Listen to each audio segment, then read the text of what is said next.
Sigo. Boas tardes.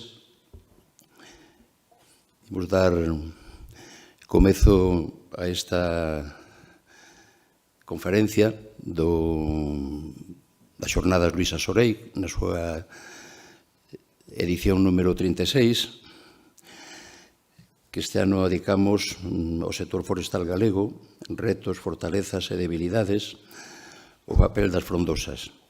Saudamos tamén as persoas que nos están seguindo online a través da canle YouTube da Fundación TIC, da Deputación de Lugo. Teño pois o prazer de presentar a conferenciante de hoxe, que ademais é unha exalumna, Vanessa Baño Gómez. Estudou Enxeñería de Montes na Escola Politécnica Superior de Enxeñería de Lugo e logo tamén seguiu os estudos de doutoramento tamén na Universidade de Santiago de Compostela. E actualmente traballa como investigadora en proxectos financiados pola Unión Europea en Innovabud, que é unha rede europea dedicada á investigación, innovación e educación en ciencia e tecnoloxía da madeira. Ela participou en varios proxectos de investigación, actualmente está involucrada en catro deles. Fundamentalmente, ela veu estudando e estuda a madeira desde tres puntos de vista diferentes. O uso de madeira maciza, de madeira sólida, como material estrutural, tanto de coníferas como de frondosas, o deseño e avaliación de novos produtos de madeira para uso estrutural, como madeira laminada de frondosas, madeira contralaminada, os famosos CLTs, dos que xa se falou aquí en algunha ocasión. Tamén en materiais que combinan a madeira con outros elementos, con outros materiais, como é o formigón, ou os paneis de madeira a madeira sen colas, sen adhesivos, sin unións metálicas para uso de forxados. Dedica tamén atención á análise do comportamento de estruturas de madeira en edificios e pontes, tanto de nova construción como cando se restauran ou se rehabilitan.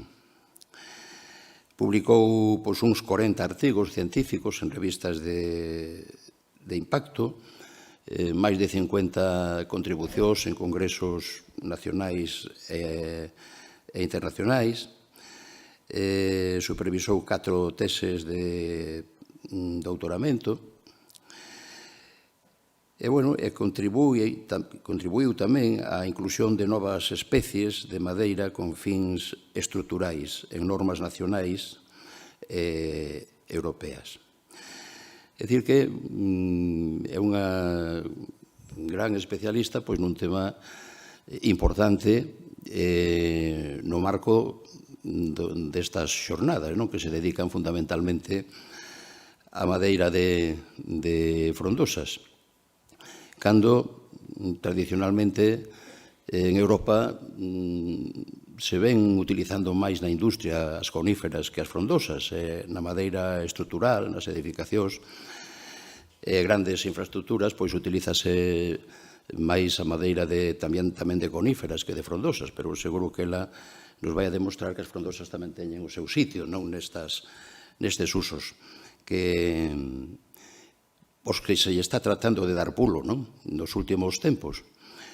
E, ademais, seguro que o que nos vai a expoñer é importante tamén para as nosas frondosas e para encontrar novos usos para as nosas frondosas, que, como comentábamos en días pasados, temos moita superficie, unhas 600.000 hectáreas, pero só contribúen con 3% as cortas de madeira anuais na nosa comunidade autónoma. E, ademais, eses 250.000 metros cúbicos que se cortan de frondosas en Galicia anualmente, pois, na súa maior parte, pois van dedicadas a uso enerxético, como biocombustibles, cando estamos convencidos de que poden ter usos moito máis nobles e que deixen un maior beneficio para os propietarios.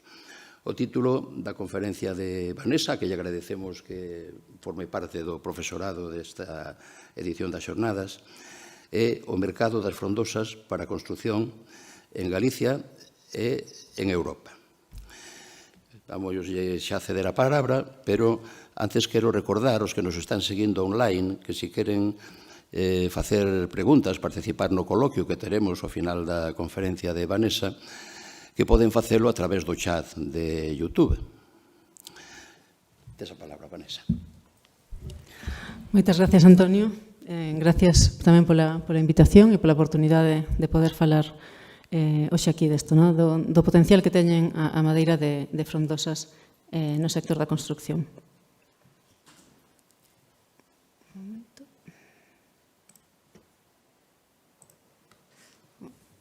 No, ainda non. A ver, porque non sei poñelo. En pantalla completa, a ver se me axudades aquí. Está un pouco escondido, tampouco. Sí, sí, onde está? Tiene que por aquí. Non.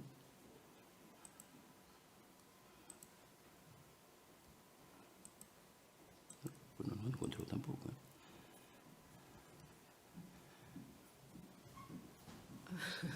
Bueno, a ver se o logramos.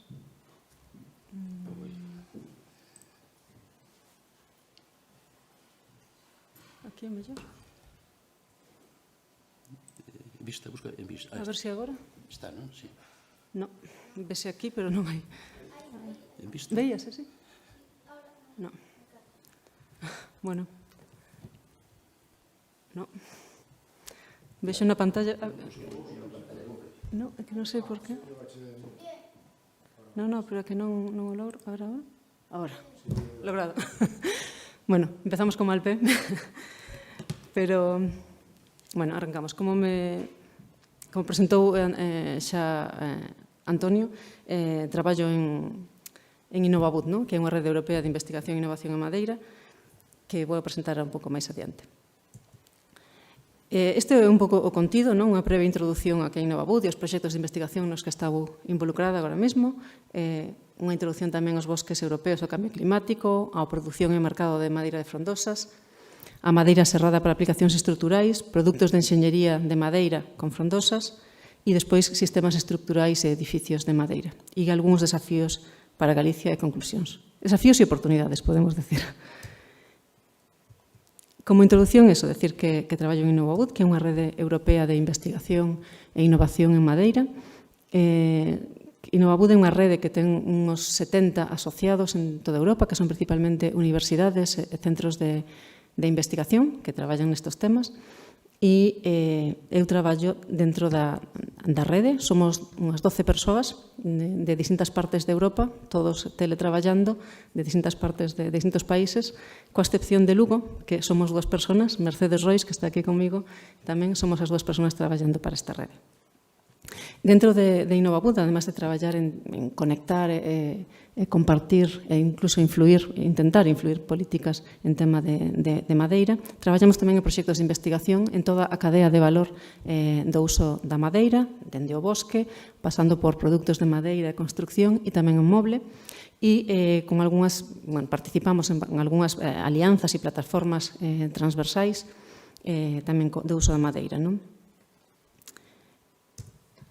Hoxe o que vou a presentar pode marcarse dentro destes 2 proxectos de investigación, que son o EUFORE, que tiña como objetivo, ten como objetivo o desenrolo da axenda estratégica de investigación e innovación en madeira, en Europa, e o Woodstock, que o Woodstock ten como objetivo intentar usar a madeira infrautilizada, entre elas está a madeira de frondosas, pero tamén está a madeira reciclada, a madeira dañada dos bosques, ou madeira de baixa calidade para uso en construcción, seguindo a New European Bauhaus, que é a nova Bauhaus europea, que o que intenta é, digamos que diseñar e construir dunha forma máis sostible, máis bonita, pero máis colaborativa, tamén tendo en conta pois, a diferentes actores e diferentes institucións, incluído tamén os usuarios. Bueno, estes son os socios dentro do proxecto Eufore, que xa falta solamente un ano para que remate este proxecto europeo, e que a xenda de investigación xa é pública. Se entrades na página web de Eufore e queredes botarlle un ollo, que é o que se creo que se decidiu dentro deste proxecto, que son as necesidades de investigación dentro do sector, non solamente do sector da madeira, senón tamén dentro do sector forestal e público, podedes baixala. E estes son os socios tamén que estamos participando dentro deste proxecto, como digo, para intentar darlle valor e uso a esta madeira que ahora mismo non ten un destino industrial, darlle un uso no sector da construcción. Como introducción, un pouco falar dos bosques europeos. Eu, digo, son forestal, como me dixo antes, como me presentou antes Antonio, pero non teño ningunha experiencia dentro do sector forestal. Sempre me dediquei ao tema de madeira estructural e de construcción con madeira, tanto na parte académica como na parte profesional, diseñando estructuras. Pero, bueno, aquí podemos ver un pouco como é a distribución das especies, das distintas especies de madeira dentro de Europa. É un mapa bastante visual. Dentro de todas esas especies, que, como digo, hai como máis ou menos 16 especies de coníferas e unhas 95 especies de frondosas distribuídas en toda Europa, a que se usa maioritariamente para a construcción é a Picea abies ou Abies alba, mezclada a veces, que é o que sería o abeto ou Picea, o spruce, que chaman en Europa.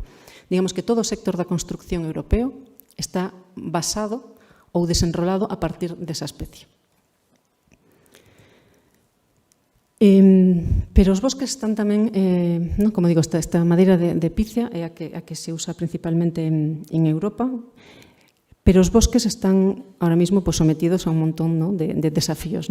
Temos un montón de problemas influídos polo cambio climático que están levando a que cada vez haya madeira que está máis dañada por tormentas, ou que está empezando a haber plagas que están afectando e atacando as especies disponibles en Europa. Un deles é o escarabajo do abeto, que está realmente facendo uns ataques moi importantes a esta madeira de spruce ou de abeto en Centro Europa. Ou tamén, as sequías ou os incendios forestais. Nesta gráfica que vedes aquí á dereita está bastante ben representado por anos como son os picos das alteracións dentro dos bosques e como estuvo afectando o cambio climático as principais especies. Simplemente para mostrar un pouco os desafíos que se atopan.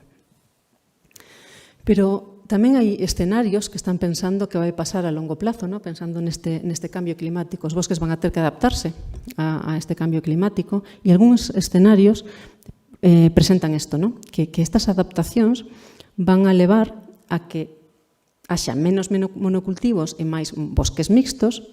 E esta gráfica, que tamén me parece bastante interesante, vese como ao longo dos anos vai a descender esa madeira disponible de abeto e tamén de pino, e en cambio outras especies, principalmente, neste caso marca aquí o carballo, van a estar máis disponibles.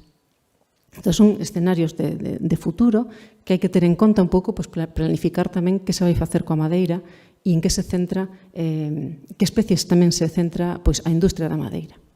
Estes son outros escenarios tamén dentro de outro estudio que para esta madeira de picea que decía antes, no mapa da esquerda vedes como está a distribución de picea ahora mismo en Europa e unhos escenarios tamén a final dos 2000, casi do 2100, onde se vai ver que esta madeira esas bosques de spruce van a ser moito máis pequenos e van a se mover un pouquiño todo máis hacia o norte, por este calentamento global. Entón, digamos que en Europa a construcción con madeira, que está moi enfocada nesa especie, vai a ter que pensar en adaptarse a un futuro, a ver que pasa dentro dun futuro. Pero como é ahora tamén, despois desta introducción, pensar un pouco cal é a madeira de frondosas, canta madeira de frondosa se produce e cales son os seus mercados. Para eso presento aquí este diagrama Sankey, que é do ano 2017, pero sirve igual para ver un pouco a donde vai a madeira que se recolecta dos bosques. Empezamos polo esquerdo, a madeira que sacamos do bosque, que vemos que hai unha parte grande, vedes estas líneas verdes de riba de todo e de baixo de todo, que según se colleita vai directamente a enerxía, é para queimar. Da outra madeira, que é a madeira industrial, digamos que hai tres principais industrias. A industria do panel, a industria do aserrado e a industria da pasta de celulosa. Da industria do aserrado, que está aquí no medio, o que principalmente sae son madeira aserrada e produtos derivados dela, e o resto, os residuos, van directamente a queimar. Solamente hai unha pequena parte dos residuos da madeira que son estes produtos secundarios da industria do aserrado, que se reincorpora outra vez á cadena industrial e entra dentro da industria do panel. A industria de pulpa, principalmente, é para papel, e os restos vai tamén para queimar, que sería ese licor negro, e dentro da industria do panel hai a produción de diferentes, non son panéis, perdón, a traducción literal sería tableiros, que agora vou a contar un pouco máis. Este sería para que vexades un pouco como son os fluxos de madeira, e agora, isto do ano 2017, vamos a ver agora datos máis reais, volvendo outra vez, lendo dende a esquerda hacia a dereita. Estes son datos do 2022, dentro de Europa, nos 27 países de Europa. De toda a madeira en rollo que se colleita, vemos que un 25% vai directamente a queimar, a biocombustible. O 75% restante é madeira industrial. E desta madeira industrial, o 80% son coníferas, só un 20% son frondosas. Isto xa nos dá un panorama. Isto sería madeira en rollo que se saca de Europa. Isto varía un pouco dependendo do país, pero serían os datos conxuntos de toda Europa. E vemos que esta produción máis ou menos é crecente. Este é un diagrama que mostra como foron a produción ao longo dos anos, e vemos que máis ou menos se mantén crecente nos dous. Máis madeira industrial e tamén máis madeira para combustible. E vemos ben aquí os picos da crise de 2008, como disminuía a produción. Ahora, dentro desta madeira industrial, seguimos movéndonos hacia a dereita, o 59% desta madeira industrial é madeira de aserrado, o 40% aproximadamente é pasta de celulosa, ou, non é pasta de celulosa, é madeira, son rollos de madeira para a industria da pulpa, pero tamén para do tabuleiro, e outros usos industriais. E vemos tamén como é a tendencia ao longo dos anos, que tamén máis ou menos é unha tendencia crecente, e son os dous. Pero para que se usa esta madeira? Porque aí estamos vendo a madeira por industrias, industria de aserrado, industria de pulpa, de tableiro de tableiros, pero para que se usa? Pois aquí vemos outro diagrama, que este é un diagrama máis recente, que desarrollou o EFI, que vemos que a pasta de celulosa sigue sendo, pasta de papel, e o resto, como veíamos aquí, bioenerxía, que é o licor negro. Da industria de aserrío, que se llama madeira aserrada, a principal producción é para produtos de construcción primarios, seguidos de madeira de embalaxe e produtos de construcción secundarios, e un pouquiño para moble. E dentro da industria do tabuleiro, principalmente vai para moble, pero tamén hai un porcentaxe, non pequeno, que vai para produtos de construcción primarios e secundarios. Entón, tendo isto en conta, seguimos mirando os nosos datos do 2022 e vemos que no 2022, os produtos de madeira aserrada eran esa cantidade que está aí, e vemos aquí a diferencia entre madeira de coníferas e madeira de frondosas. O sea, madeira aserrada que ven da industria de aserrío, prácticamente toda é madeira de coníferas, e un pouquiño, con unha tendencia incluso un pouco decrecente, é a madeira de frondosas.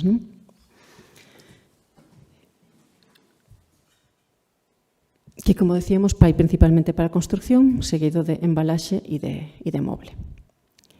Mirando ahora que pasa co resto da madeira, no? Dentro desta madeira en rollo que iba para a industria de pulpa ou de trituración, os tableiros de madeira, son distintos produtos, tableiro de partículas, de fibras, OSB ou plywood, vai principalmente para a industria do moble, pero tamén un pouco para a construción e embalaxe, mentras que a industria de pulpa vai principalmente para papel e embalaxe. Centrándonos un poquinho agora na industria do tableiro, vemos que aquí tamén unha gráfica que mostra pois, a tendencia ao longo dos anos en cada un dos tableiros. ¿No? Para que se utilizan? Pois, o tableiro de partículas e o tableiro de fibras, que son os que máis se producen e que son os que maior volumen de madeira producen, vemos que están principalmente utilizados na madeira de moble, ainda que hai un porcentaxe pequeno que tamén vai para a construción. Sin embargo, os que menor volumen de produción teñen aínda, que son o plywood, ¿no? Que sería o tableiro contrachapado e o OSB, esos sí que son os que se utilizan principalmente en construción. Non temos datos a nivel europeo públicos que nos digan canta madeira de coníferas e de frondosas hai para cada un destos, pero aquí na industria do tableiro sí que é un poquinho máis habitual que haxa madeira de frondosas, e vemos, por exemplo, aquí datos para o tableiro contrachapado, ¿no? Donde vemos que sí que a maior parte da madeira que se utiliza no tableiro de contrachapado pois sí que é de frondosas. Pero igual como, resumindo, os números de madeira de frondosas que se utilizan a día de hoxe en general para a industria son baixos e para a industria da construcción son aínda máis baixos. ¿No? É bastante habitual utilizar frondosas en suelos, ¿no? en suelos de madeira, en parqué ou en suelos laminados. Aí sí que é bastante, diría que mayoritario incluso o de frondosas que o de coníferas.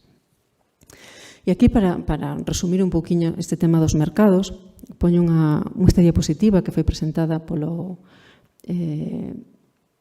Joint Research Center, ¿no? da Comisión Europea, hai 3 semanas en Bruselas, que estaban presentando pois, un estudio da disponibilidade que vai haber de madeira dentro dunhos anos, ¿no? Ao longo dos anos. E, pois chamou bastante atención isto, ¿no? Que a pesar de que a área de coníferas é maior que a área de frondosas en superficie dentro de Europa, e as cortas de coníferas con respecto ao que medra a madeira no bosque anualmente é moito maior nas coníferas. O sea, estamos a un rendemento de corta con respecto ao que medra no monte dun 90% en coníferas, mentres que en frondosas apenas está no 60%. Ademais, vemos que esta tendencia, o sea, as cortas de coníferas son estables, as cortas de frondosas son estables, mentres que as de coníferas están incrementando.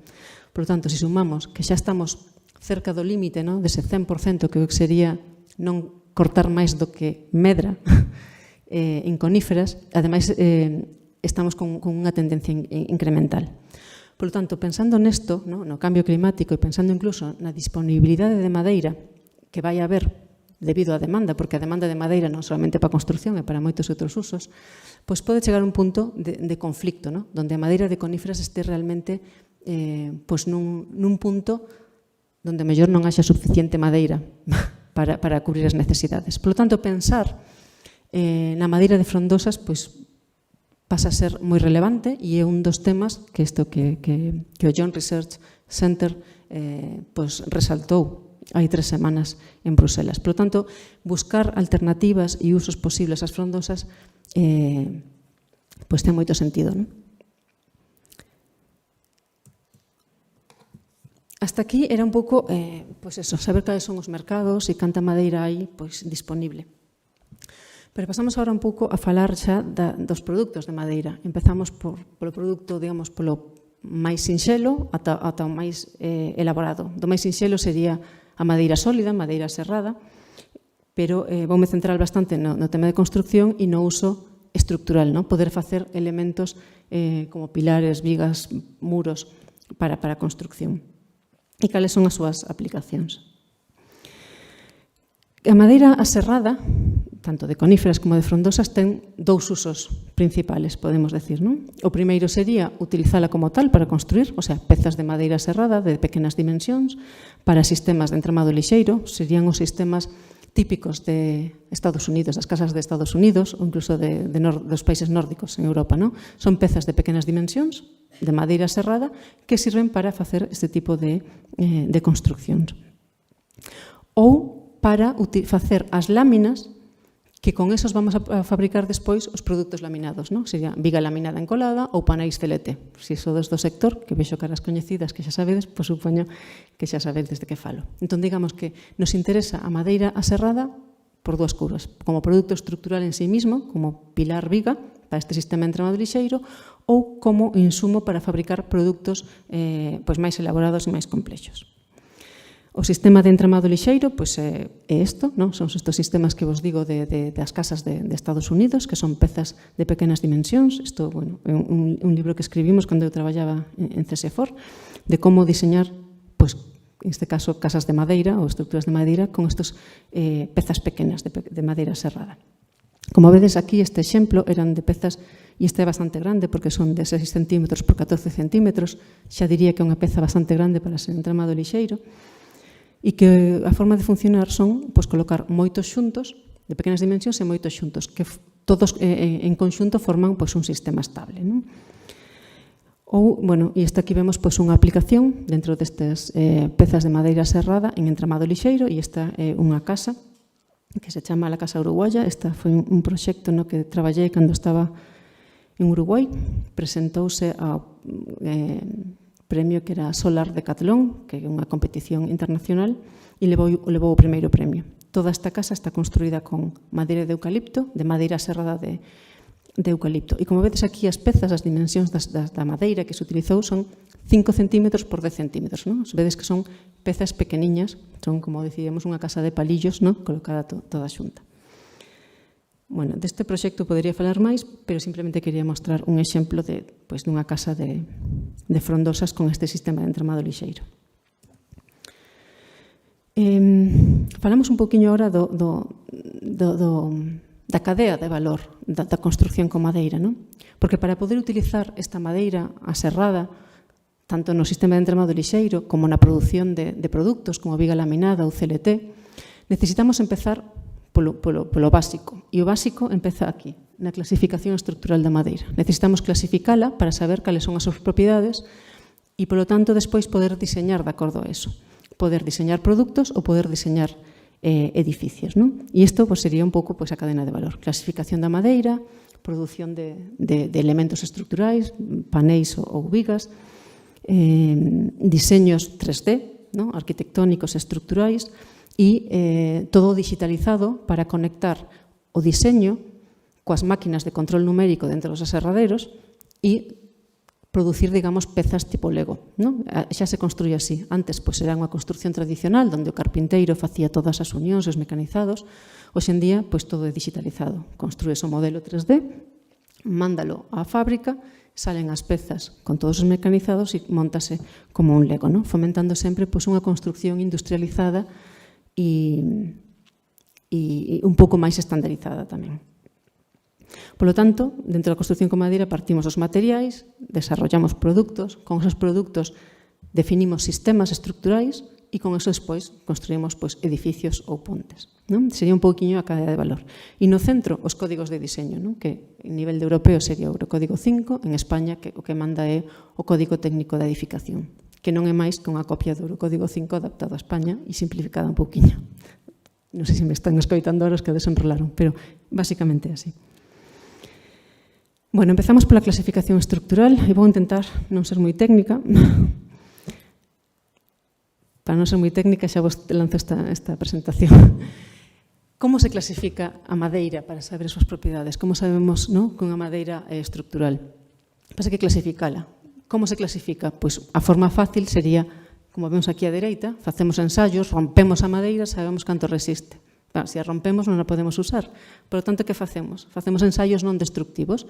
Medimos módulo de elasticidade, medimos densidade, medimos cousas que non necesitan que a madeira se rompa e, ademais, medimos tamén mirámola, vemos cantos nudos ten, como a desviación da fibra, se ten gemas, e despois que intentamos facer, correlacionar eso que vemos e eso que medimos con técnicas non destructivas cos resultados que salen da rotura. E de aí desenrólanse un montón de normativas que nos permiten, despois dunha forma moito máis rápida e automatizada, saber cales son as propiedades mecánicas dunha madeira sin necesidade de rompela. Pero para iso hai que romper moita primeiro. Bueno, isto é así como unha introducción a como sabemos as propiedades da madeira. Canto sabemos de madeira de coníferas e de frondosas? A madeira, para utilizarla en estructuras, en construcción, necesita estar clasificada. Aquí nesta gráfica intento presentar de forma bastante visual. Na columna vertical vemos os países de Europa, estos de Europa, os 27 de Europa, máis esta Suiza, esta Noruega e esta Reino Unido. E na horizontal, arriba, vemos as especies, e son simplificadas. Abies alba, Picea abies, Picea sitchensis, Pinus silvestris, Laris decidua, Laris campheri, Pinus nigra, Pinaster radiata, Pseudosuga menciesi, Acer pseudoplátanus, Castanea sativa, Eucalyptus nitens, Globulus, Fagus silvática, Fraxinus excelsior, Populus dous chopos, non me acordo cal, un creo que é o híbrido e o outro é o nigra, e Quercus, o carballo. Quercus é esta mezcla do Rogurin e Petraea. Rapidamente vemos canta madeira está clasificada estructuralmente de forma visual, que digamos que é unha forma. Pois vemos que a maioría dos países son especies de coníferas. Digamos que na maioría dos países estas 4 coníferas, a Picea, o abies, o Pinus silvestris e o alerce, están clasificados. Sabemos as súas propiedades mecánicas. Por lo tanto, moito máis sinxelo construir con elas se sabemos que propiedades teñen. Hai outras coníferas tamén que están clasificadas, pero non en todos os países. E, sin embargo, vamos aquí ao lado das frondosas e, sin explicar nada máis, vemos que son moitas menos, ou non moitas menos, as cantidades son as mesmas, senón en moitos menos países. Por lo tanto, xa nos dá unha idea de que se están menos clasificadas ou hai menos clasificadas, pois van a usarse menos. Ou é menos común a utilizalas, vamos a decir así. Se vamos, ademais, agora por datas, vemos que en color claro marco as que estaban antes do 1990, que eran todas coníferas, pero hai unha tendencia recente ao uso das frondosas. Vedes que todas as frondosas que están clasificadas son, pois despois dos anos 90, que xa non digamos que é moi recente, pero podemos dividilo así. Cales hai en España clasificadas? Pois temos o Pinus silvestris, o Pinus nigra, o Pinus radiata, e dentro das frondosas está o castiñeiro, os 2 eucaliptus, o Globulus e o nitens, e xa está, de clasificación visual. Estuvo o chopo, despois sacaron, creo que ahora acaban de meterlo outra vez, que non marquei aquí, ahora creo que tamén está outra vez. Bueno, esta é unha clasificación visual que non quero dicir que é a que máis se use. Clasificación mecánica, que é isto de medir o módulo de elasticidade, permite un rendemento maior, o sea que hai máis especies clasificadas, pero simplemente eso, que era unha forma moi visual para mostrarvos un pouco cales son as tendencias, que as frondosas é bastante novo e en poucos países. Outra gráfica tamén bastante visual para saber as propiedades da madeira. Vedes o módulo de elasticidade na vertical e a densidade na horizontal. Digamos que o módulo de elasticidade nos dice cuán flexible ou cuán ríxida é unha madeira e a densidade, pois xa sabedes o que é. E vemos que como se agrupan. Digamos que as coníferas teñen un módulo de elasticidade baixo, ou máis baixo en general, con unha densidade tamén máis baixa. Mentres que as frondosas poden chegar a módulos de elasticidade bastantes máis altos e tamén densidades máis altas, con algunhas excepcións, como poden ser o caso do chopo, que dentro xa, cando falamos de madeira estructural, casi sempre se considera casi como unha conífera a nivel de propiedades. E tendo aquí a Picea ou spruce, que é a que temos de referencia, que está aí como no medio. Como propiedades mecánicas moi altas, pois vemos o bidueiro ou a falla, son especies que teñen propiedades mecánicas moi altas. Por lo tanto, xa estamos vendo que as frondosas, en general, teñen propiedades mecánicas mellores, ou non sei se mellores, todas valen, máis altas que as coníferas. Non vou entrar nesto. Aquí unha comparación, estas serían as tablas que utilizamos para diseñar estructuralmente, non? Igual que sabemos as propiedades dun formigón cando se construye, necesitamos saber cales son as propiedades dunha madeira cando diseñamos. Á esquerda vemos as propiedades ou as clases resistentes da madeira de coníferas e á dereita as de frondosas. Como referencia poño aquí a picea, que é o que os digo que se utiliza mayoritariamente en Europa, que ten unha clase resistente por norma general de C24. Non importa o que diga, quedámonos con C24. Significa que a resistencia a flexión é de 24 Nm milímetro cuadrado, que non vos vai a decir nada, e tampouco pretendo eso, só pretendo comparar un pouco agora. Se comparamos esa C24, que sería o abeto, a súa equivalente D24 de frondosa, que sería 24 Nm de resistencia a flexión, vemos que a densidade é maior, non? Sería 350 nunha, casi 500 na outra, non? Por lo tanto, as frondosas teñen esa densidade maior. Se vemos ademais estas propiedades, vemos que, mentres que as coníferas, as clases resistentes van hasta C50, as propiedades mecánicas as clases resistentes das frondosas van hasta D80. Pero tamén as máis baixas. Nas coníferas podemos baixar hasta unha C14, que é ben baixiña, mentre que a máis baixa dentro das frondosas é unha D18. Simplemente para decirvos que as propiedades mecánicas das frondosas son maiores que as das coníferas, en madeira serrada. Cales están clasificadas en España ou cales son as súas propiedades mecánicas? Pois, como vos decía, a madeira de castiñeiro está clasificada visualmente con unha clase resistente D27. O Eucalyptus globulus estamos en D40, son propiedades mecánicas aínda máis altas, e o Eucalyptus nitens sería unha C35.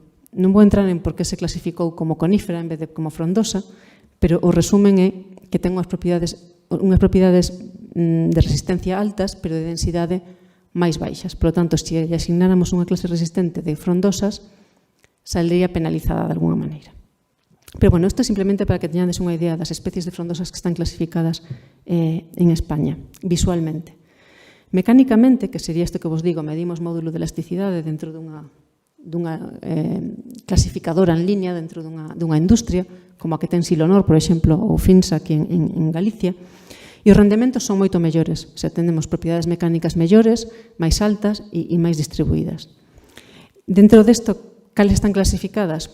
A falla, con as propiedades mecánicas que varían de D24 hasta D50,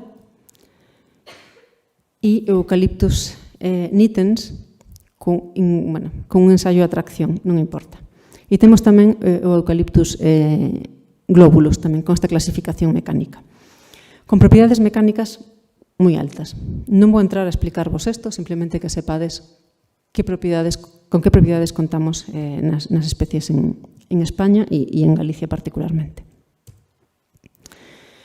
Unha vez que temos a madeira clasificada, podemos pensar, pois eso, en construir con ela ou diseñar produtos estruturais.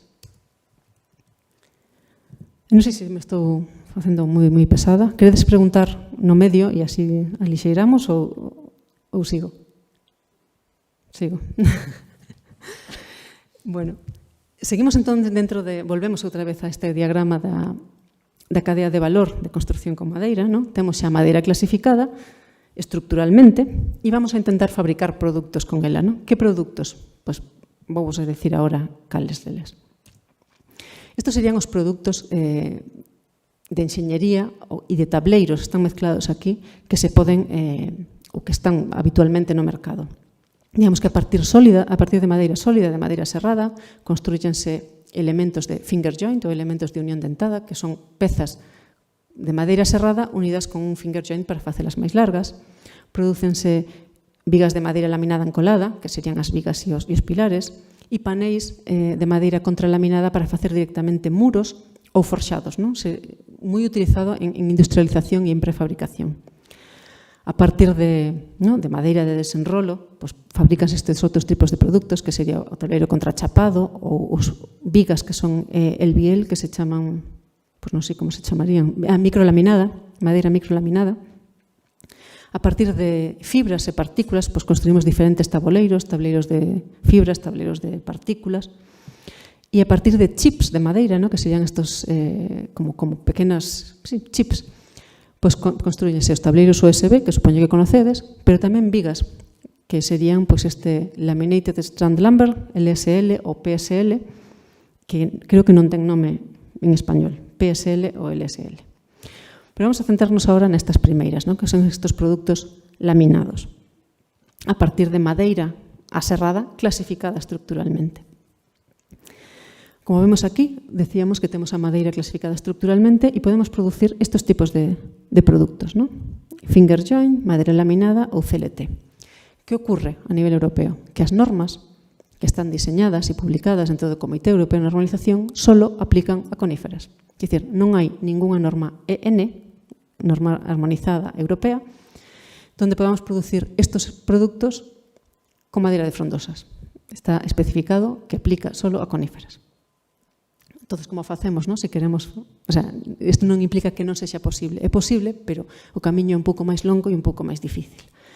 Pero tamén isto nos dá unha pauta de onde está o desenrolo dentro da industria da construcción. Está claramente nas coníferas. E as frondosas, de momento, son innovacións e son produtos moi específicos en algúns lugares. Sin entrar tampouco en parte técnica, para meter un producto da construcción, un producto estructural en construcción, temos que seguir o reglamento de produtos da construcción, que hasta agora obligaba a ter un marcado CE para comercializar produtos estructurais dentro de Europa.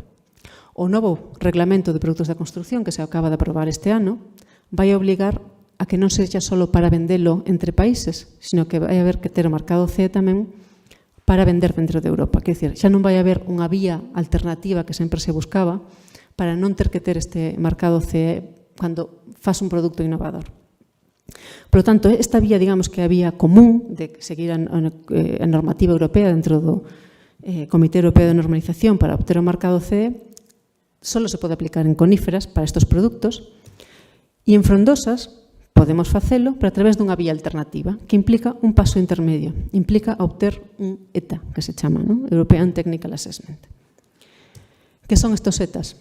Pois son uns certificados que permiten obter este paso intermedio antes do marcado CE e para iso que fai? Pois desenrólase, en lugar de normas técnicas europeas EN, pois unhos EADs, que son estes European Assessment Documents, para produtos específicos. Digamos que esta vía alternativa é a que nos permite a innovación e a que nos permite desenrolar estes produtos estructurais en frondosas.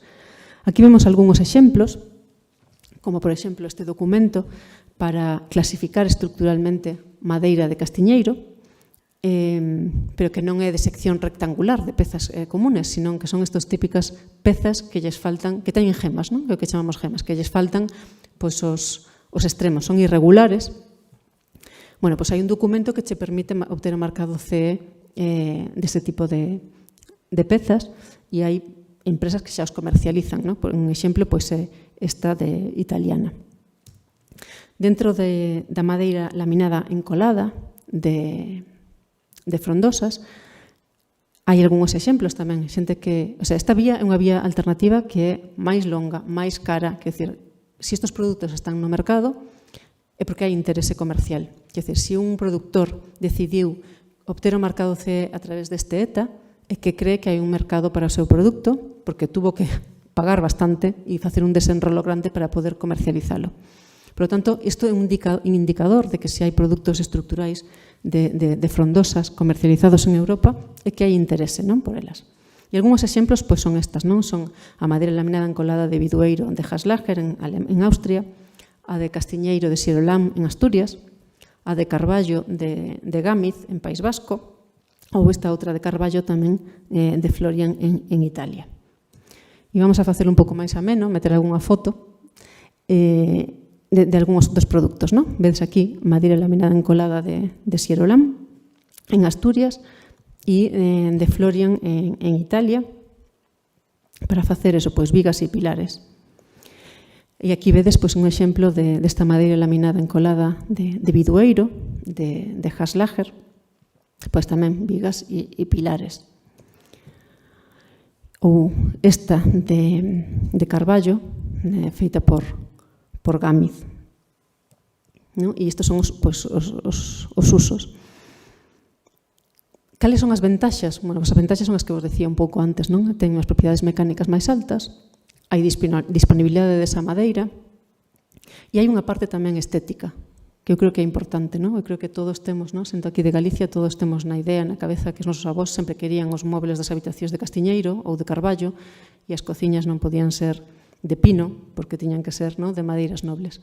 Pois isto está levado un pouco tamén ao tema estructural. Hai unha parte que son propiedades mecánicas máis altas, outro é pois, que a madeira está disponible, e hai outro que é unha parte estética e sentimental tamén de utilizar estas madeiras de frondosas. Non? E como podedes ver aquí, pois, a estética, o color todo, pois, é bastante distinto que se utilizas coníferas. Ni mellor ni peor, só digo que é distinto. Falábamos antes das propiedades mecánicas. Non? Igual que en madeira serrada, había unhas clases resistentes para saber cales son as propiedades para diseñar, tamén na madeira laminada encolada hai unhas clases resistentes, o sea, como diseñamos. Aquí, como referencia, vedes á esquerda esa tabla, que serían as clases resistentes para a madeira laminada encolada de coníferas, e volvo como referencia a este spruce ou abeto, non? A clase resistente común sería esta GL24H, que dice que ten 24 newtons milímetro cuadrado de resistencia a flexión, unha densidade de 385 e un módulo de elasticidade de 11.500. Esta madeira laminada de frondosas que acabo de mostrar agora, Xerolam, de Castiñeiro, ten unha resistencia a flexión de 30, non? Quer dizer, non hai tabla de clases resistentes para frondosas, pero sí que podemos comparar esos valores. De 24 pasamos a 30, con Gámiz pasamos a 33 con Carballo e con Bidueiro a 36. Non? As propiedades mecánicas son bastante máis altas, igual que os módulos de elasticidade, 11.500 en Abeto, 13.000 en Castiñeiro, 14.400 en Carballo, 15.000 en Bidueiro. Bueno, e os módulos de elasticidade pois, tamén están aí. Estos son datos declarados polos fabricantes. Pero non todo van a ser ventaxas na utilización de madeira de frondosas para a construcción, ¿no? Porque despois de dito isto, propiedades mecánicas moitísimo máis altas, ¿no? Estética bonita, desafío de que non vai haber suficientes coníferas e moitas frondosas. Creo que vos convencín a todos de que temos que construir con frondosas, pero non é tan sinxelo, non? E non é tan sinxelo porque os procesos industriais son moito máis difíciles nas frondosas que nas coníferas. Isto foi un traballo, un estudio de investigación que fixemos cando estaba eu traballando en Uruguai, que comparamos dúas especies que están plantadas ali, que un é o Eucalyptus grandis e outro é o Pino taeda, o Elioti taeda, con un torno de corta bastante parecido, e obtuvemos que para valores de densidade similares tamén a resistencia á flexión e o módulo de elasticidade de eucalipto resultaron 1,4 veces e 1,7 veces máis altas que no caso do piñeiro, pero, como contrapartida, o factor de conversión, digamos, de madeira, de tronco, en produto aserrado é peor nas frondosas, o sea, hai máis desperdicio de madeira a hora do aproveitamento, é moito máis difícil o secado, non é que sexa máis difícil, minto, o secado é igual de fácil, o que pasa é que precisa máis tempo. Entón, se necesitas máis tempo de secado nas frondosas que nas coníferas, iso implica un aumento de custo. E, ademais, o encolado é un pouco máis difícil tamén. Entón, temos propiedades mecánicas máis altas, pero temos uns laminados sin colas, sin adhesivos e sin unións mecánicas, que se chaman comúnmente Brettstapel, que son pezas de madeira serrada colocadas unha ao lado da outra, e os conectores, que son estos tarugos que vemos aquí, suelen ser de frondosas. Como se fai, como funciona isto? Isto é un sistema que desenrolou ou que inventou Julius Natterer en Suiza xa hai bastantes anos. E como funciona? En principio son esa madeira de coníferas como tablas verticales, faslle un burato e tes a madeira de frondosas, que son esos conectores, esos conectores redondos, que o que se fan é sécanse moito, métense en estufa e sécanse moito por debaixo do 12% de contenido de humedade. Métense dentro dos furados e deixase o ambiente. Entón, coa humedade ambiental, esos conectores van a dilatar e van a quedar dunha unión bastante máis ríxida, porque en canto hinchan, van a facer que funcionen como conector desas vigas, desas pezas de madeira serrada.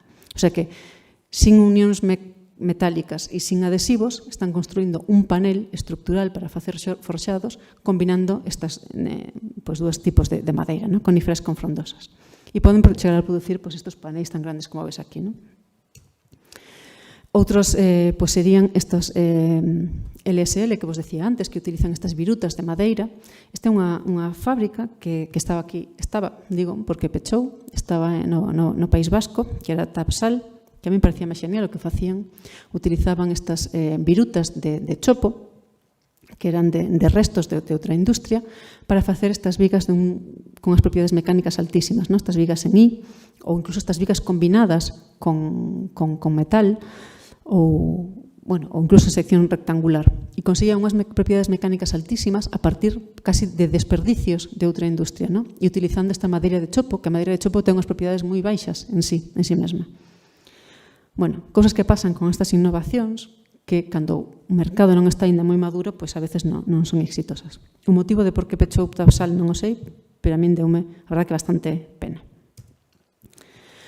Outras innovacións tamén que combinan esta madeira de coníferas con frondosas, é facer pilares ou vigas combinadas. Poden ser as láminas exteriores de frondosa normalmente porque son as máis resistentes e as interiores de coníferas, ou ao revés por outros motivos que non sei cales son.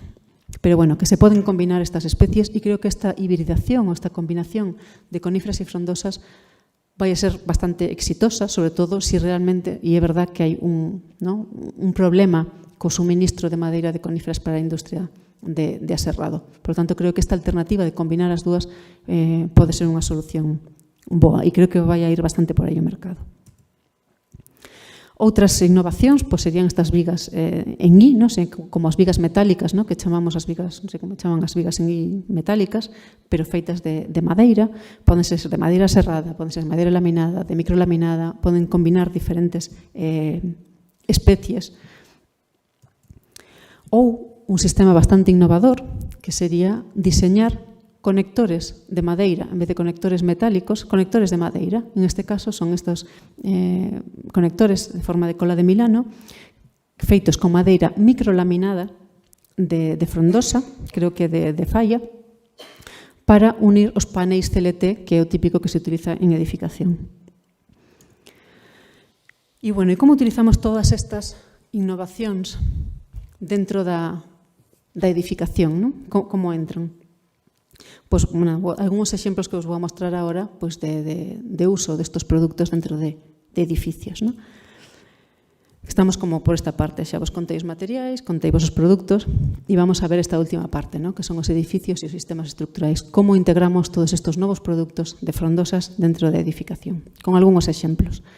Casi todos son exemplos innovadores, e este, que a min gustame especialmente, combina tamén madeira de coníferas e de frondosas, pero non nun mesmo produto, sino no sistema estrutural. Digamos que as pezas largas, as vigas e os pilares, son de conífera, de spruce, e os conectores, en vez de ser uns conectores metálicos, son conectores de madeira laminada de frondosas, que fanlles a forma, que ademais é moi estética, e conéctanos con uns pasadores metálicos internos. Entón, é utilizar, porque teñen estas propiedades da madeira de frondosas, como tamén propiedades mecánicas bastante máis altas que as de coníferas, permítenos diseñar ese tipo de produtos que son como máis exixentes, digamos, en resistencia. Por iso, normalmente, nunha construcción con madeira, as unións sempre son metálicas. Estes sistemas innovadores permítenos incluso utilizar estes conectores tamén de madeira, sin que teñan que ser metálicos. Son todavía innovacións, non é un desenrolo masivo, pero sí que é posible. Outro exemplo é este edificio, que é impresionante, diseñado polo arquitecto Shigeru Ban, que é un referente en construcción con madeira.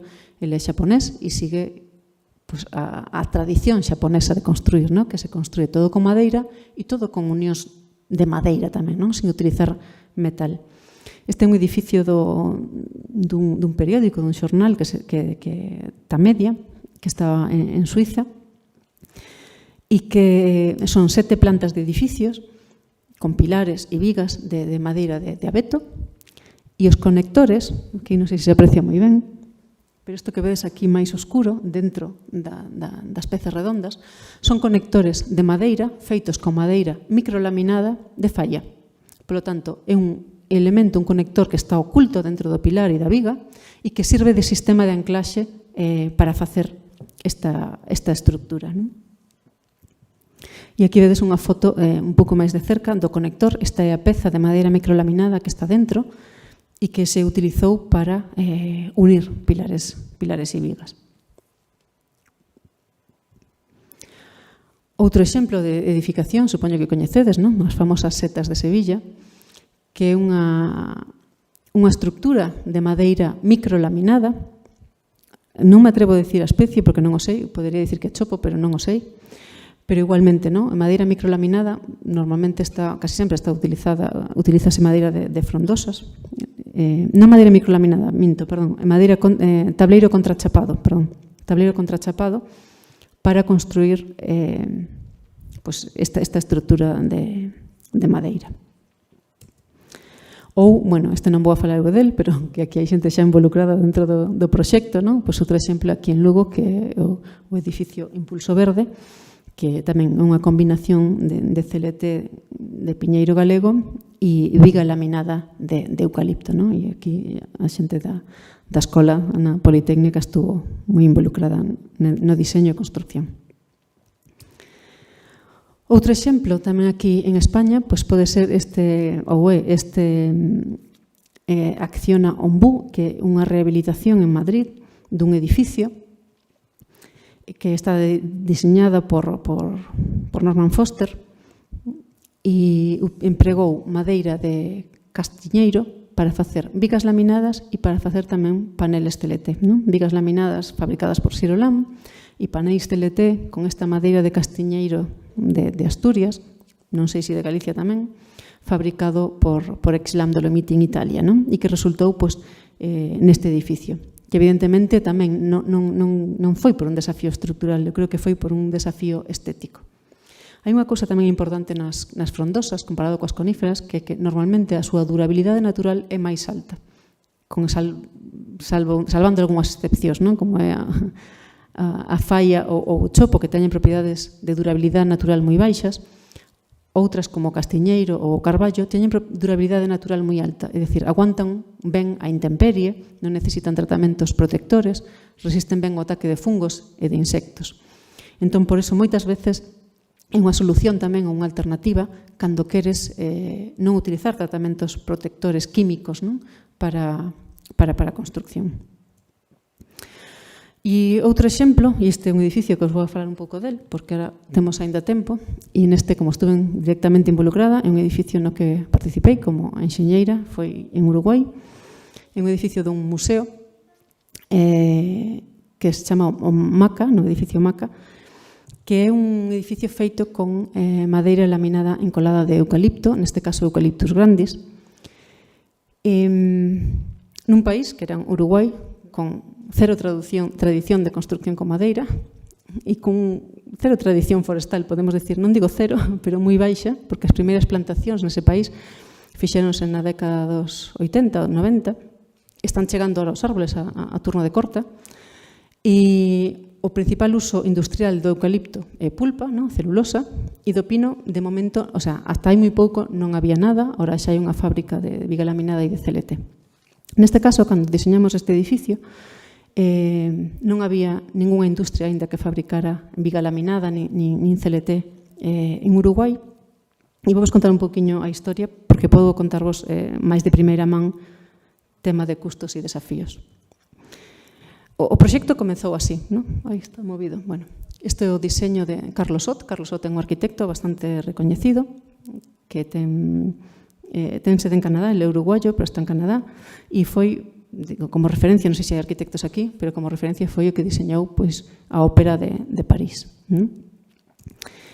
E este edificio, que inicialmente era para un museo da Fundación Achugarri. Achugarri é un escultor tamén moi recoñecido, que tamén é uruguayo, pero ele vive en Italia, e que fai esculturas de mármol, principalmente, e que está exposto no MoMA de New York, o sea, ele expón no MoMA de New York. Entón, era un proxecto xa de primeiras desafiante solo por as persoas que estaban involucradas, non? Inicialmente, o diseño parte desto, non? E estaba pensado para facelo en aceiro, era unha estrutura de aceiro, iba a ser de aceiro de color blanco.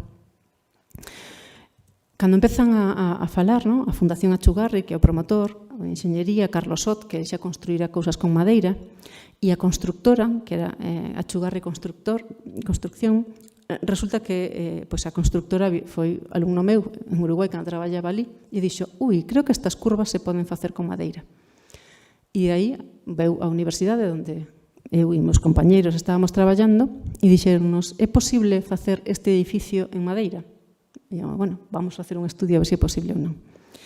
Isto resultou en que o edificio, fixemos un estudio dende a universidade dicindo que sí que era viable, que se podía facer en madeira, sempre pensando en madeira de conífera, non? Non había productores en Uruguai, os productores de Redonda era dificilísimo porque había productores en Chile, pero non pasaban a Cordillera dos Andes para chegar coa madeira, por lo tanto non era viable.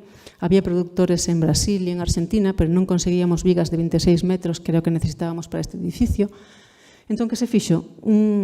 Abreuse unha licitación internacional. Entón, presentouse xente de todo o mundo esta licitación. Gañou unha empresa francesa, que é Simonin, que era o que podía fabricar as pezas laminadas. Como digo, gañouno pensando en Spruce primeiro, non a Beto, que é o que tiñamos aí. O proxecto empeza a andar, empezamos a traballar, salímonos da universidade, creamos OUC Ingeniería para poder facer un proxecto estrutural, porque dentro da universidade non se podía, e aí aparece un productor de madeira de eucalipto, que é Urufor, que fai principalmente viga laminada, pero para carpintería, fai marcos de ventanas e de portas, exporta internacionalmente, e dice, poderíase facer ca madeira de eucalipto que nos temos, podemos secala, podemos clasificala. Bueno, empeza aí tamén un estudio económico principalmente e resulta ganador. Entón, decídese facer o primeiro edificio grande, estructural, con este desafío de vigas largas e sin tradición de construcción en Uruguai, non solamente con unha forma complexa, sino con unha especie bastante descoñecida. Bueno, isto resultou así, non? Nesta área de 1.600 metros cuadrados, 196 metros cúbicos de madeira serrada de Eucalyptus grandis, que foron 48 metros cúbicos en vigas secundarias, os pilares foron 68 metros cúbicos, as vigas 80 metros cúbicos. Isto empezou a construirse no 2020, a diseñarse no 2020 e a construcción inaugurouse no 2022.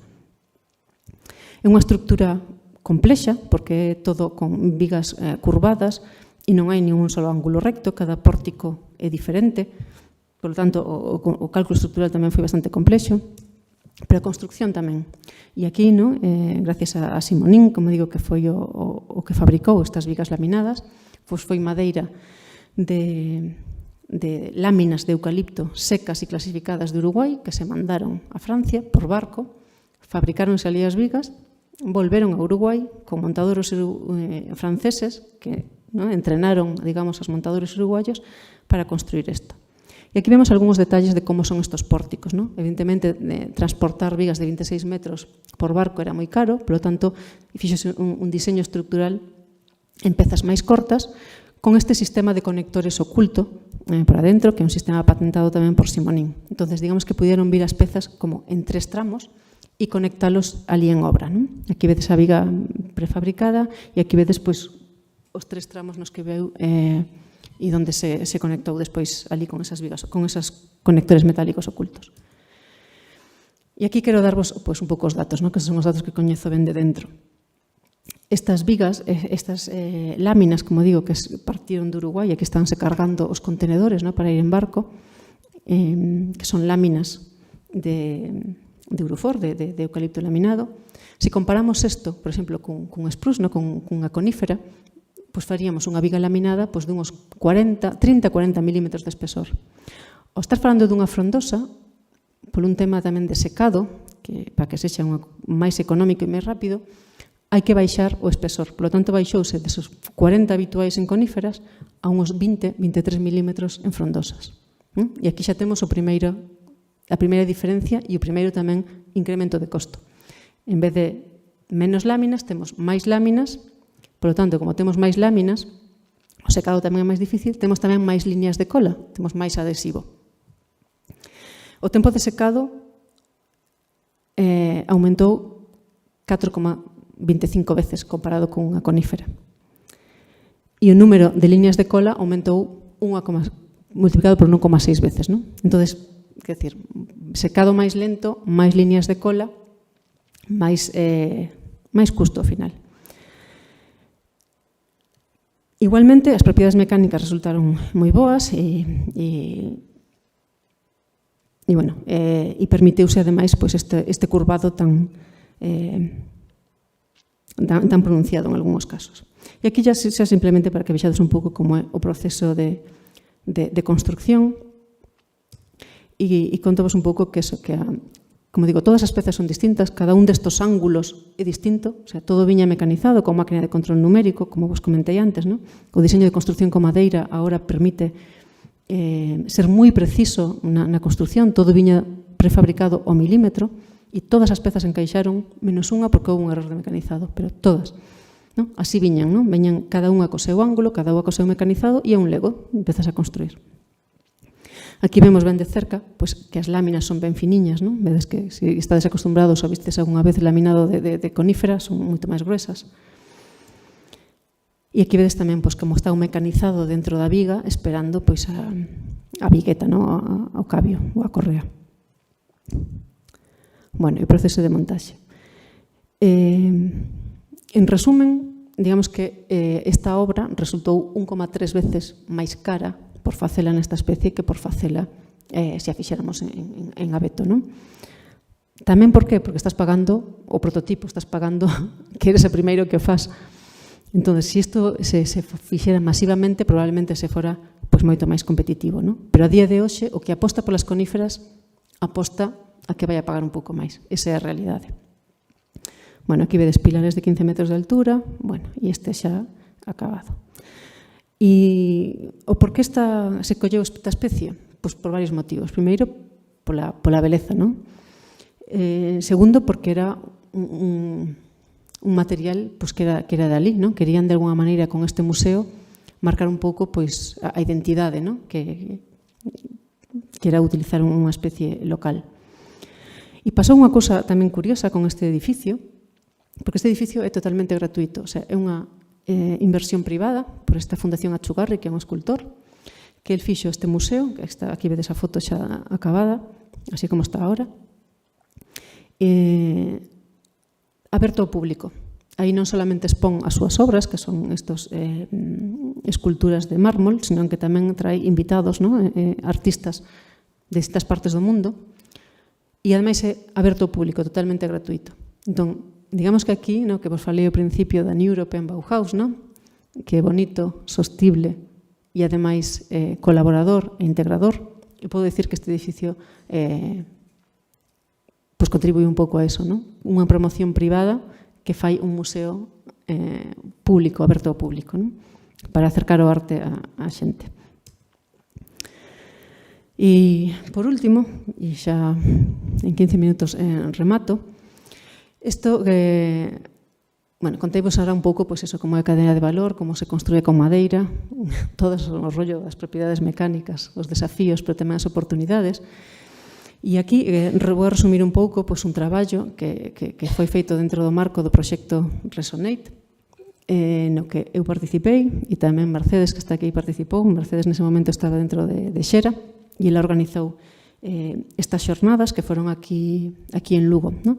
E que se buscaba era saber cales eran os principais desafíos para a industria das frondosas. O sea, o marco era máis amplio, era tamén para a xestión forestal e para outras cousas. Eu aquí solamente vou a resumir a parte da industria das frondosas, no? que podemos resumir así, ¿no? Fíxose uns talleres colaborativos preguntándolle a xente, o sea, primeiro facendo unha exposición dos avances dentro dese proxecto Resonate, e despois facendo workshops participativos, ¿no? Onde había pues, representantes da industria, pero tamén da academia, da sociedade tamén. E, bueno, pues eso, para ver cal eran os desafíos que encontraban neste caso para a industria forestal, para a industria da madeira de frondosas, ¿no? Os principais desafíos que saíron foi que xenerar aquí en Galicia, ¿no? Poder fabricar estos produtos de valor engadido, ¿no? Produtos laminados que sexan máis alá que biocombustible. O segundo desafío foi que se identificou foi que non estaban seguros ou que sería bon asegurar unha distribución xusta dos beneficios. É dicir, se se consigue facer eso, como se asegura que esos beneficios dos produtos engadidos chegan a toda a cadea de valor, ¿no? Dende a parte forestal hasta a industrial, hasta os constructores, ¿no? Que neste caso é a industria. E por último, tamén outro desafío era que facer coa madeira de frondosas de Galicia, ¿no? Fustes de pequeno diámetro e pezas moi curvadas que o mellor pois, non son as máis apropiadas para estes produtos que acabo de presentar. Ou sí.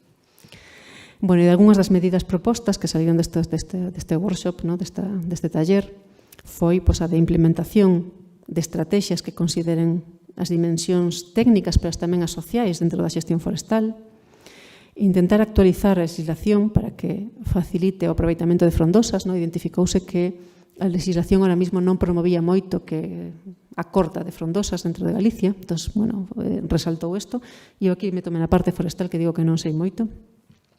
E por último, unha cousa que era bastante relevante tamén era ensinanza, ¿no? Educación en construcción con madeira para que arquitectos, constructores, enxeñeiros se sintan seguros e podan construir con eso, ¿no? E iso todavía é un desafío moi grande. En Galicia pasa unha cousa rara, en Galicia podemos decir en España, onde a construcción con madeira entra dentro do campo dos enxeñeiros forestais, non? Como son eu, como somos moitos que estamos aquí. En case toda Europa está dentro da enxeñería civil. E a arquitectura todavía ten ese debe, ¿no? Ten ese debe que empeza ahora a ser os arquitectos os que están moi interesados na construcción con madeira, moi interesados na construcción con frondosas, con construcción con especies locais, pero todavía tamén hai pouco coñecemento, ¿no? Todavía hai poucas escolas de arquitectura que enseñan construcción con madeira, e o que é o futuro seguro é a colaboración conxunta, o sea, non existe xa, ¿no? Que o arquitecto diseñe, o enxeñeiro calcule e que o industrial ou forestal provea a madeira. Esa visión individualista xa non ten sentido se se quere avanzar e ser competitivo no sector da construcción, sobre todo competitivo co sector do formigón. E entón existe xa pois, esa tendencia a colaboración, ¿no? A traballar conxuntos e donde xa, como foi o caso deste MACA, o diseño sale dende o principio considerando cal é a madeira que temos, como se pode calcular, porque están os enxeñeiros estruturais, e o arquitecto está diseñando, pero tamén está o usuario final que é o que espera, non? Entón, ese diseño colaborativo con produto local, con especies locais, é a tendencia a día de hoxe. Bueno, e finalmente, como conclusións de todo o que contamos, bueno, vamos a remarcar estas, non? E vou as leer, que sería que o volume de madeira en pé dos bosques caducifolios de Europa aumentou a un ritmo superior ao dos bosques de coníferas, pero os usos industriais desta madeira só representan o 20% do total da madeira industrial en rollo. Non? Sabemos, ademais, que o 25% da madeira de frondosas que se colleita en Europa vai directamente a biocombustible, sin ningún valor agregado intermedio. Aínda que o uso de frondosas no sector da construcción segue sendo limitado, existe un interese crecente por parte de empresas para incorporalas a proxectos de construcción, tanto en Europa como en España. O castiñeiro, o eucalipto, a falla foron clasificadas visual e mecánicamente para fines estruturais e están xa incluídos entre as normas europeas. E xa hai varios produtos de madeira laminada encolada fabricados en España que se comercializan a nivel europeo, ¿no? Que se exportan. Aínda que as frondosas teñen maiores propiedades mecánicas e maior durabilidade que as coníferas, os desafíos tecnolóxicos como o secado ou o encolado poden levar ou elevan os costos de producción. E, por último, as propiedades forestais fragmentadas e abandonadas, a pouca xestión dos bosques de frondosas e as limitacións administrativas á corta de frondosas e a falta de industrias consolidadas para produtos de valor engadido son algúns dos principais retos identificados en Galicia para este uso de frondosas. Aquí deixo, por si alguén quere consultar as citas que non puiden incluir dentro das diapositivas, pois están aquí literatura adicional se alguén está interesado. E, pola miña parte, nada máis. Deixo espacio para preguntas.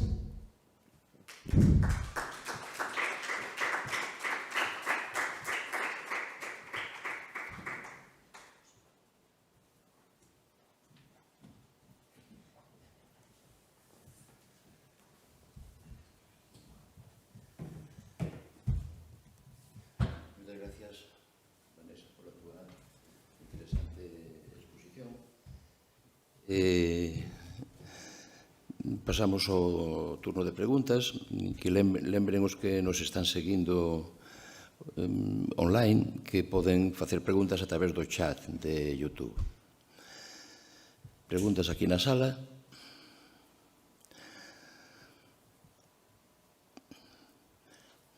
Vou facer unha para romper así un pouco. Si, senón vai a facer meu fillo, así que...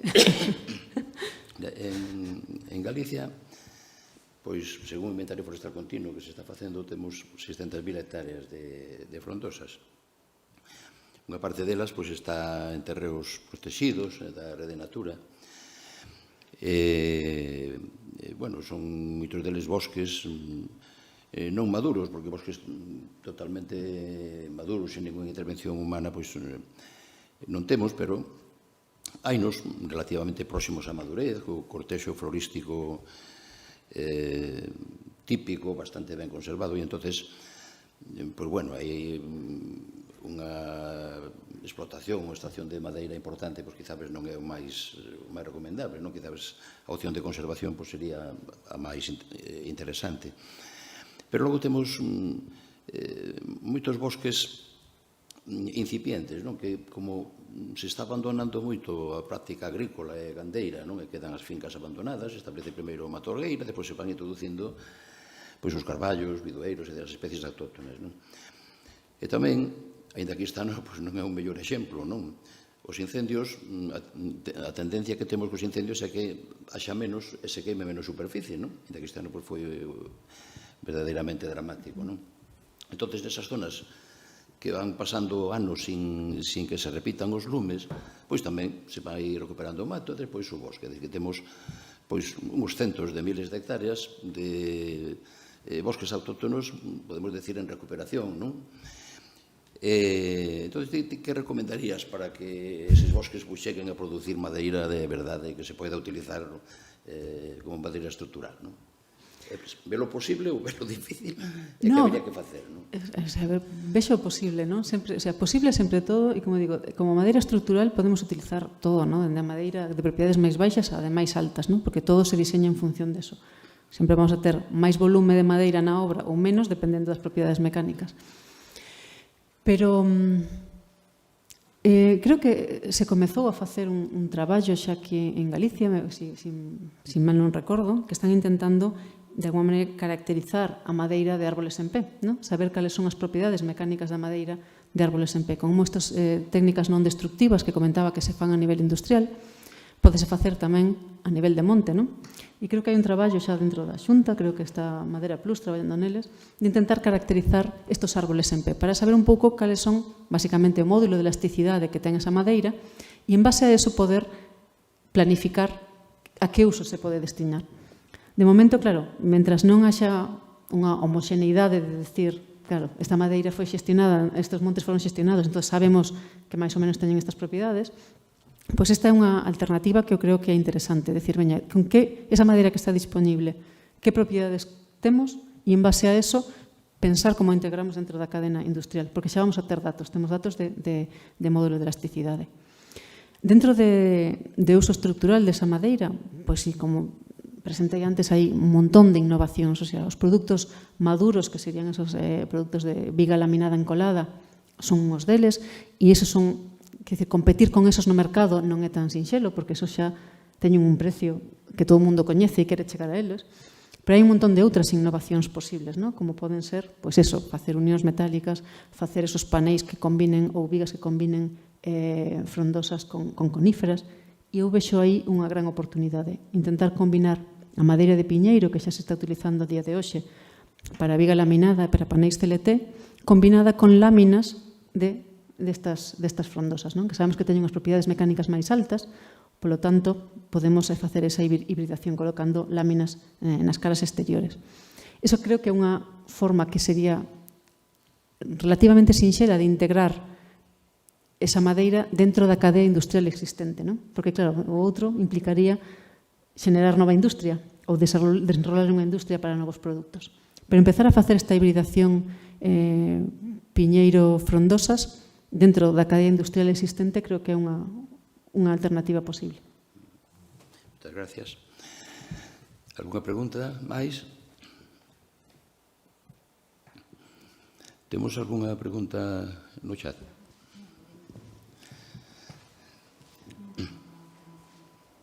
Non. Bueno, pois... vou facer outra, xa que teño tamén. Mira, decías que, bueno, que a madeira de eucalipto, glóbulos, creo que citaxe tamén grandis, regnas, que ten boas aptitudes, non? Ou boas cualidades para utilizar como madeira estrutural, laminada, CLTs, etc. Entón, desde ese punto de vista, aquí en Galicia, que temos moito eucalipto, non? Moito especie de eucalipto que vai casi todo para a industria de trituración, para a pasta de papel. Ves viable, desde o punto de vista tamén económico, non? De aumentar os turnos de corta dos 15 anos, por exemplo, a 40, non? Para ter fustes máis grosos para ese destino, diversificar o uso da madeira de eucalipto. Sí, mira, bueno, aquí en Galicia, que non o citei, é verdad, existe un fabricante de viga laminada de eucalipto, ou máis de un polo menos é Villapol, non? Que está na Mariña. E, bueno, isto non sei se fago algunha incidencia aquí dicindo, non? Pero alguna vez falando con eles, cando fixemos estes estudios de eucalipto, eles, o maior cuello de botella que eles veían é que non tiñan madeira suficiente sólida. Porque como toda madeira vai para a trituración, pois non eran capaces de acceder a madeira sólida para facer os seus produtos. Entón, esa era a principal limitación que eles tiñan, non? O que eles comentaban. Despois, dentro das especies de eucaliptos, claro, varía moito dependendo da especie, non? Ese edificio que eu mostrei co Eucalyptus grandis, podemos decir que é moito máis sinxelo que utilizar Eucalyptus globulus. O Eucalyptus globulus sabemos que ten unha fibra, non, revirada, é máis difícil de mecanizar, hai moito máis desperdicio. O Eucalyptus grandis é como un poste da luz, o sea, medra recto, non ten fibra desviada, é moi fácil de mecanizar, densidade baixa.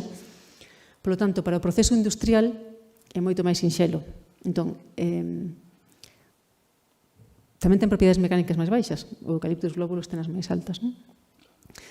Entón, eu non sei se é cuestión de aumentar o turno de corta, porque, como digo, as propiedades mecánicas do Eucalyptus globulus son altas, son máis grandes que as do grandis, senón é máis ben se a industria o permite, non? Porque ahora mesmo, como a industria está moi centrada na celulosa, non sei se hai suficiente para a industria de madeira sólida.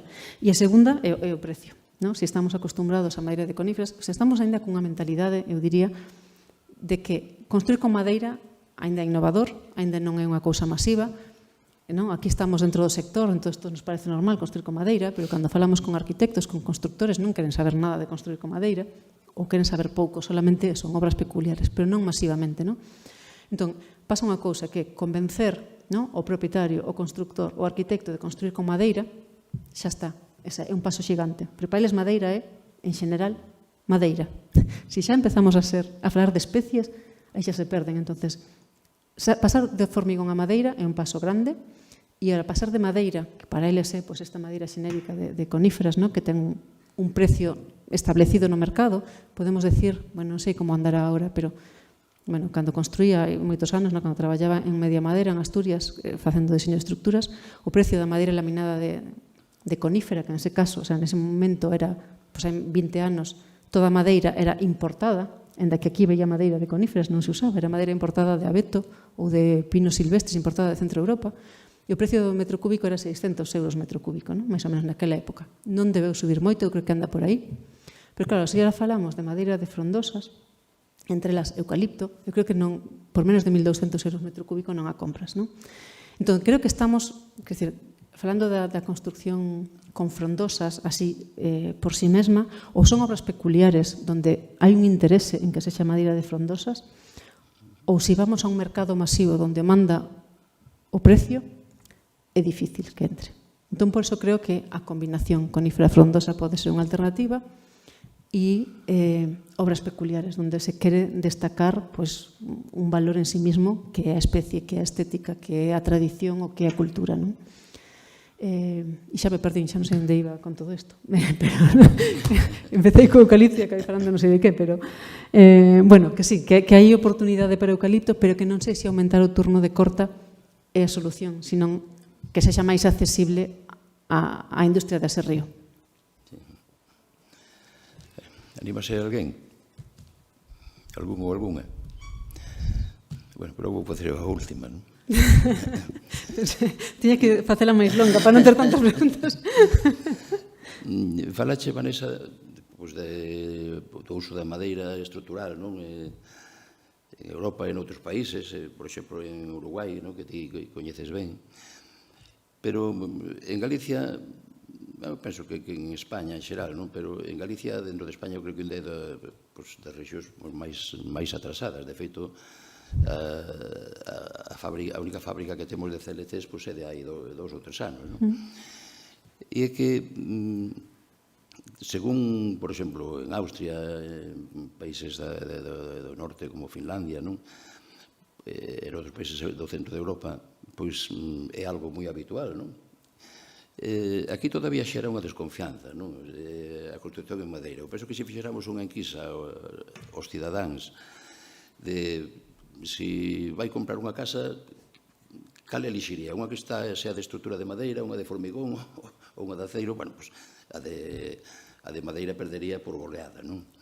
E é que non se consigue, ou quizás non se intenta coa forza suficiente, non sensibilizar os cidadáns, a poboación, de que as casas con estrutura de madeira pois non son as típicas cabanas de toros que se ven a veces nas películas do oeste. E entón desconfían de si son igual de seguras, si son igual de durables, si non teñen, si é moito menor a resistencia aos incendios, si son máis frías, si non aíslan como os outros materiais, si o acabado a veces non comprende que o acabado pode ser exactamente igual, exteriormente pode ser exactamente igual que unha de formigón e ladrillo.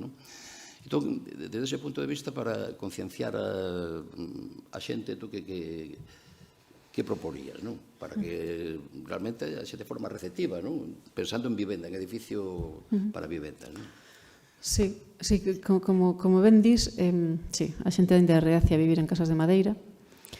Pasa algo curioso, que digamos que a vivenda, a construción tradicional en Galicia, pois sí que sempre foi unha combinación de pedra e madeira, o sea que calquera casa de aldea, todos temos muros de pedra e forxado e cuberta de madeira. Entón, hasta aí, digamos que os usuarios toleran a madeira.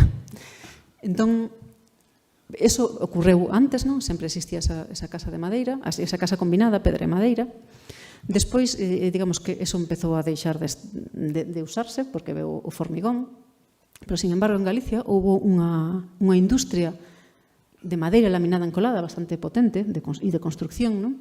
Pasou que eso, na década dos 80, 90, empezou a construirse grandes luces, que xa non son vivendas, son edificios desto, pabellos deportivos, piscinas, se vamos a nadar calquera piscina cuberta, casi todas son as cubertas, son de madeira. E había industria en Galicia, estaba Caramés, que estaba en A Coruña, estaba La Minor en Ourense, en Asturias había varias, en País Vasco había varias, había moitos productores de viga laminada en España e en Galicia tamén. Empresas que moitas delas non superaron a crise do 2008 e aí pecharon moitas, e é como que se deixou de falar de madeira. Ainda que agora, digamos, somos tolerantes ou admitimos que incluso nos gustan as dúas cousas, as vivendas tradicionais, madeira, pedra, as grandes luces, edificios singulares de madeira, todos nos chaman a atención. Agora chega esta nova tendencia que, vamos a facer as casas nas que vivimos e vamos a facer os edificios en altura en madeira. E aí é onde somos reticentes. A xente non está preparada, por ese medo, ese medo sempre a incendio, pudrición e demais. Houve un estudio nun proxecto que traballei, que fixeron unha enquisa dentro de Europa, era basicamente en Francia, Portugal e España, de aceptación. Preguntaban aos usuarios canto aceptarían eles en vivir de madeira, e miraban varias cousas. Eran pois se sentían seguros, o sea, confort, ¿no? Agradable e demais, todo o que era percepción daban altísimas todas as enquisas, agora despois, en seguridade, compraríala, viviríala, aceptado en Francia, menos aceptado en España e moito menos en Portugal. Entón, digamos que hai unha tendencia norte-sur, é moito máis aceptado hacia norte e menos aceptado hacia sur, e, bueno, e está sendo así. Ahora, tamén creo que eso foi o que vivimos ata agora, non? Agora, eu que levo toda a vida traballando en tema de construcción con madeira, eu vexo que estamos no momento onde realmente sí se está impulsando a construcción de madeira, onde sí se está falando dela, e se está falando dela tanto que, se queremos, podemos ir a unha charla de construcción con madeira cada semana, casi, non? E creo que eso está axudando moito os arquitectos, porque se interesaron polo material. Entón, ao final, un arquitecto é o que diseña a vivenda, o sea, porque un edificio industrial ou un edificio público, pois poden ser os enxeñeiros, podemos ser os forestais, podemos ser varios, pero, ao final, vivenda depende do arquitecto. Entón, se o arquitecto prescribe madeira, o usuario vai aceptar madeira. Mentre o arquitecto non o prescribía, eso non ocurría. E creo que nese período de transición estamos agora, onde os arquitectos se interesaron polo material, hai moitos que empezan xa a diseñar con el, ainda hai moitos que non, porque ainda falta moita educación, moito entrenamento, pero eu creo que de momento en que se empeza a prescribir, vaise usar máis e vaise aceptar máis. Moitas gracias. Bueno, pois se non hai máis preguntas, pois cerramos aquí a sesión de hoxe. Moitas gracias, Vanessa. Gracias a ti e gracias a vos por aguantar. Moitas gracias a todos os asistentes.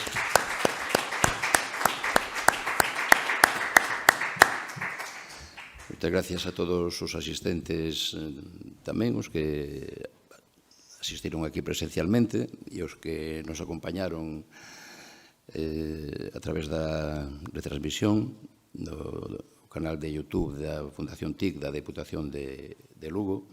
Moitas gracias tamén á Deputación por cedernos o local, por permitirnos esta retransmisión tamén en streaming, por financiar estas xornadas no marco dun convenio coa Real Academia Galega de Ciencias.